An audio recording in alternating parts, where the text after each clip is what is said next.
ഒന്ന് പുറത്ത് പോയി വരട്ടോ. പുറത്ത് വെച്ചാൽ ഒന്നുമില്ല, ഇവിടെ ഇങ്ങനെ ബൈപ്പാസിന്റെ പണിയൊക്കെ നടക്കുന്നുണ്ട്. അപ്പോൾ എവിടെ വരെ എത്തിന്നൊക്കെ ഞങ്ങളൊരു ഇൻസ്പെക്ഷന് പോവാം. അപ്പൊ ഞങ്ങൾ നടന്ന് വരാം. കമോൺ. ഇതാണ് മക്കളെ സാക്ഷാൽ ഹൈവേ, നാഷണൽ ഹൈവേ. ഇതുണ്ടോ ഞങ്ങളെ വീടിന്റെ മുന്നിൽ കൂടി. അയ്യോ പൊടി പൊടി പൊടി. അപ്പോൾ വർക്കിന്റെ പ്രോസസ്സൊക്കെ എങ്ങനെയാണെന്നുള്ള അറിയാൻ വേണ്ടി വന്നതാണ് കേട്ടോ. എല്ലായിടത്തും കൊണ്ട് കുഴിയാക്കിയിട്ടുണ്ട്. ഞങ്ങളുടെ വീട് അതാ കാണുന്നതാണ്. അതോ ആ കാണുന്നതാണ് മക്കളെ ഞങ്ങളുടെ വീട്. ആ ലൈറ്റ് കാണുന്നത് കണ്ടോ, അത് ഞങ്ങളുടെ വീടാട്ടോ. എങ്ങോട്ടാ പോവാ? അങ്ങനെ നടക്കാം. കൊതുകുണ്ട് മക്കളെ,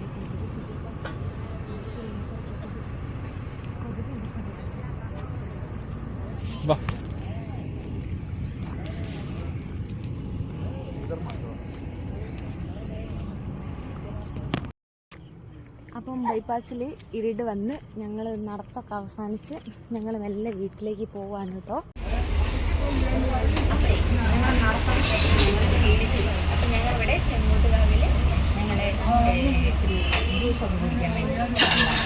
അപ്പം ഞാനത് ചിക്ക് പറഞ്ഞ മുസമ്പി അല്ലേ പൈനാപ്പിൾ ഏതാണെന്ന് പറഞ്ഞേ, വേറൊരു പൈനാപ്പിൾ ജ്യൂസും പറഞ്ഞേ. കാഷ്ടിക്ക് ഇതിനൊന്നും വേണ്ടതാ പറഞ്ഞത്. അപ്പോൾ തിരക്കാണ്, ഞങ്ങൾ കുടിക്കട്ടെ.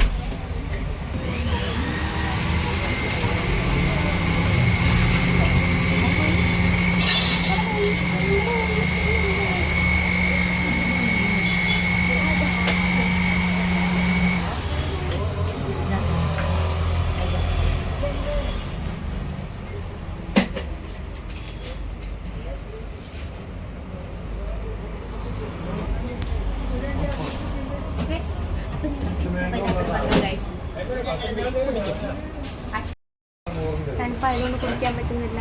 അപ്പൊ തണുപ്പ് ഉണ്ടെന്ന് വിചാരിച്ചു അതാണ് ജ്യൂസിന് തണുപ്പാണല്ലോ. പക്ഷെ ഭയങ്കര നല്ല ഐസിൻ്റെ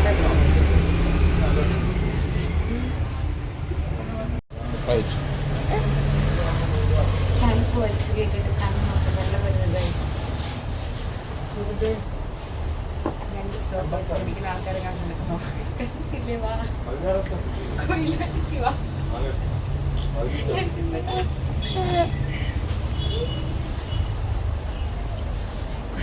മതിയോ?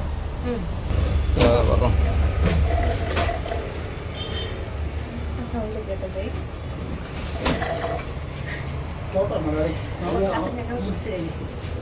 പൈസ കൊടുത്ത് ഞങ്ങൾ പോകട്ടോ ഗൈസ്.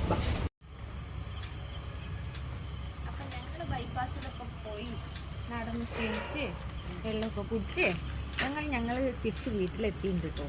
അപ്പം നിങ്ങൾ വിചാരിക്കും ഞാനെന്താ നടക്കുന്ന ഒരു ഇതാണ്. നിങ്ങൾക്ക് ആർക്കും കാണാൻ ഇൻട്രസ്റ്റ് ഇല്ല എന്നുള്ളത് എനിക്കറിയാം. അങ്ങനെ പിന്നെ വെറുതെ കുറേ സമയം വേസ്റ്റ് ആക്കണ്ടല്ലോ. അതുകൊണ്ടാണ് ഞങ്ങൾ ഇങ്ങനെ ഷോർട്ടാക്കി. അപ്പം ഞങ്ങളത് ബൈപ്പാസിൻ്റെ പണിയൊക്കെ നോക്കിയപ്പോൾ പുരോഗമനമുണ്ട്. നിങ്ങൾ കാണുന്നില്ല, ഇതാ അവിടെയാണ് ഇതാ ബൈപ്പാസ്. ഞാൻ അവിടെ നേരത്തെ കാണിച്ചു തന്നിട്ടുണ്ട്. ഇപ്പോൾ ഇരുടായതുകൊണ്ട് നല്ലോണം ലൈറ്റുകളൊക്കെ കാണാം. അപ്പോൾ ഞങ്ങളെ വീട്ടിലെത്തിയിട്ടുണ്ട്. ലൈറ്റ് നോക്കിയിട്ടുണ്ട്. അവിടെ കുറേ ആൾക്കാരൊക്കെ ഉണ്ട്. പണി രാത്രി ഇങ്ങനെ പണി നടന്നുകൊണ്ടിരിക്കുകയാണ്. അപ്പോൾ പറഞ്ഞ പോലെ ഞങ്ങളെ ബൈപ്പാസൊക്കെ കണ്ടില്ലെങ്കിൽ ഇപ്പം ഞങ്ങളുടെ വീട്ടിലെത്തിയിട്ടുണ്ട്. ആ അമ്മ കൈക്കും കാലിനെ കുഴമ്പൊക്കെ ഇട്ടിരിക്കുക. കുഴമ്പൊന്നും ഇട്ടില്ല, വെറുതെ ഇരിക്കുക. ഞാൻ എന്താ കുഞ്ഞിനെ ബൈപ്പാസിലൊക്കെ പോയി ഷീഡ് എടുക്കുന്ന അച്ഛന് എന്താ കുറ്റം?